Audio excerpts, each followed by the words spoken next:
Maraming salamat po sa dalawang ka-shoppers natin na nag-check out nitong wardrobe cabinet. Ito po yung check out nila. Bukod po dito sa design na to, mayroon pa po silang iba't ibang design. At ito nakikita nyo po sa aking likuran.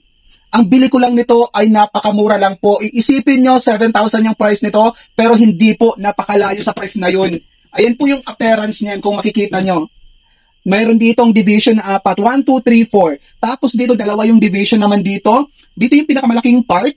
May lagayan pa yun ng mga pang-alis mo na kailangan mong i-hanger. Tapos dito, sa baba, kayo na yung bahala kung ano rin yung gusto nyong ilagay. So ako mga panglakad ko to dito sa part na to. Dito sa taas naman, towel, mga kurtina at kumot yung linagay ko dyan. And mayroon pa po yung dalawang drawer dito sa baba. Lagayan ko naman siya ng back towel ko. Tapos brief. Tapos dito, medyas at saka yung iba pang mga gamit. By the way, yung shop na pala na pinagbilhan ko nito, may tatlong quality po silang ino-offer. Una po yung standard. Yung pangalawa po ay yung thickened na material, which is yung makapal na kahoy. At yung pangatlo naman po ay moisture proof. Ibig sabihin nung kapag di-aircon ka, malamig yung lugar nyo, mahalumigmig, kailangan nyo po ng ganun para hindi agad anayin or para hindi masira agad yung cabinet nyo. So ito po ang pinili ko ay thickened po siya or makapal na material ang ginamit dito.